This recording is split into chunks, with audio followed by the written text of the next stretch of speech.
Assalamualaikum warahmatullahi wabarakatuh. Perkenalkan, saya Anya Najwa Alfiani dengan NIM 23010504889 akan menjelaskan tentang hakikat IPA. Hakikat IPA adalah suatu cabang ilmu pengetahuan yang mempelajari tentang fenomena alam dan prinsip-prinsip yang mengatur alam semesta. Oke, kali ini kita akan belajar lebih lanjut tentang hakikat IPA sebagai proses, produk, sikap ilmiah, dan juga teknologi. IPA sebagai proses mengandung pengertian cara berpikir dan bertindak untuk menghadapi atau merespon masalah-masalah yang ada di lingkungan. Jadi, IPA sebagai proses menyangkut proses atau cara kerja untuk memperoleh hasil produk inilah yang kemudian dikenal sebagai proses ilmiah.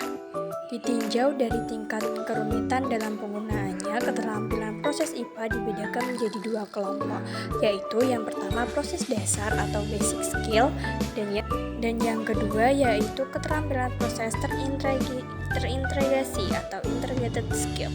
Yang kedua ada IPA sebagai produk.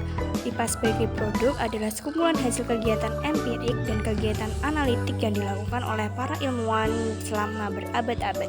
Produk IPA yang disebut adalah sebutan, simbol, atau nama dari benda-benda dan gejala alam, orang maupun tempat.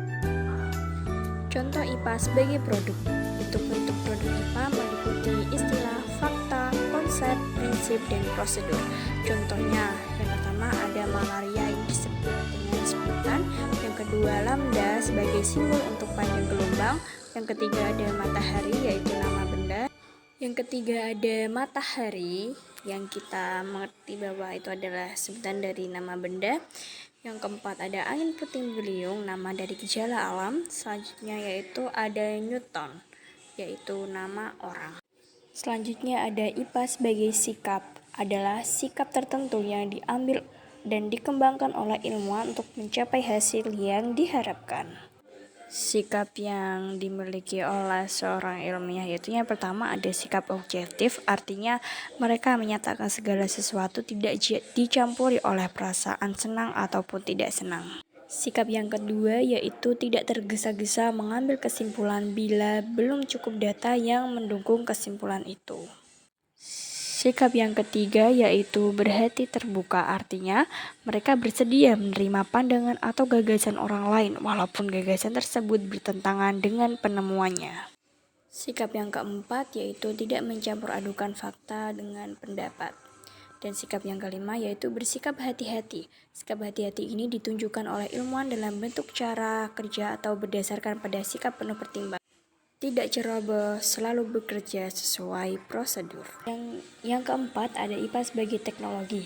Nah, IPA sebagai teknologi ini berkaitan dengan penerapan pengetahuan ilmiah dalam kehidupan sehari-hari untuk menghasilkan alat, mesin, atau sistem yang bermanfaat bagi manusia.